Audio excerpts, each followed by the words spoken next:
নমস্কার বন্ধুরা, চলে এলাম আমি পারমিতা তোমাদের সাথে আরও একটি সহজ রেসিপি শেয়ার করতে। তো আজকের রেসিপিটি হচ্ছে অ্যাপেল জুস। তো অ্যাপেল জুস আমি কিভাবে বানাই সেটাই তোমাদের সাথে শেয়ার করছি। তো এখানে আমি নিয়েছি একটা অ্যাপেল আর নিয়েছি একটা লেবুর অর্ধেকটা। তো চলো রেসিপিটা স্টার্ট করা যাক। তো আমি অ্যাপেলগুলোকে কেটে নিয়েছি এরকমভাবে টুকরো করে। তো এটাকে এবার মিক্সিং জারে দিয়ে দেব। তো অ্যাপেলটাকে মিক্সিং জারে দিয়ে দিয়েছি। এরপর আমি লেবুর রসটা দিয়ে দেব।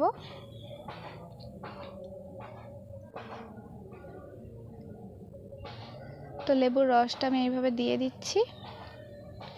আর লাগবে আমাদের একদম অল্প একটু নুন।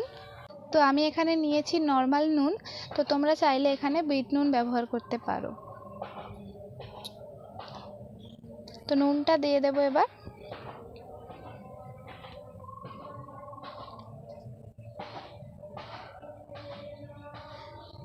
তো নুনটা দিয়ে দিলাম। এরপরে আমাদের লাগছে 1 চামচ চিনি। চিনিটা যে যা স্বাদ মতো দিতে পারো।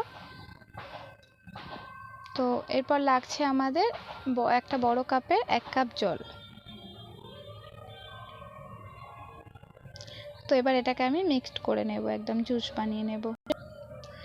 তো জুসটা আমার রেডি হয়ে গেছে। এরপরে আমি একটা পরিষ্কার কাপড়ের সাহায্যে আমি ছেঁকে নেব।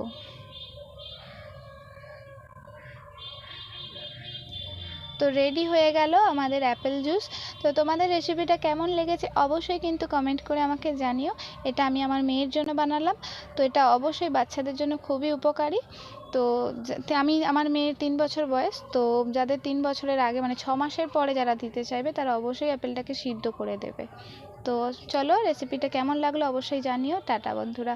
আর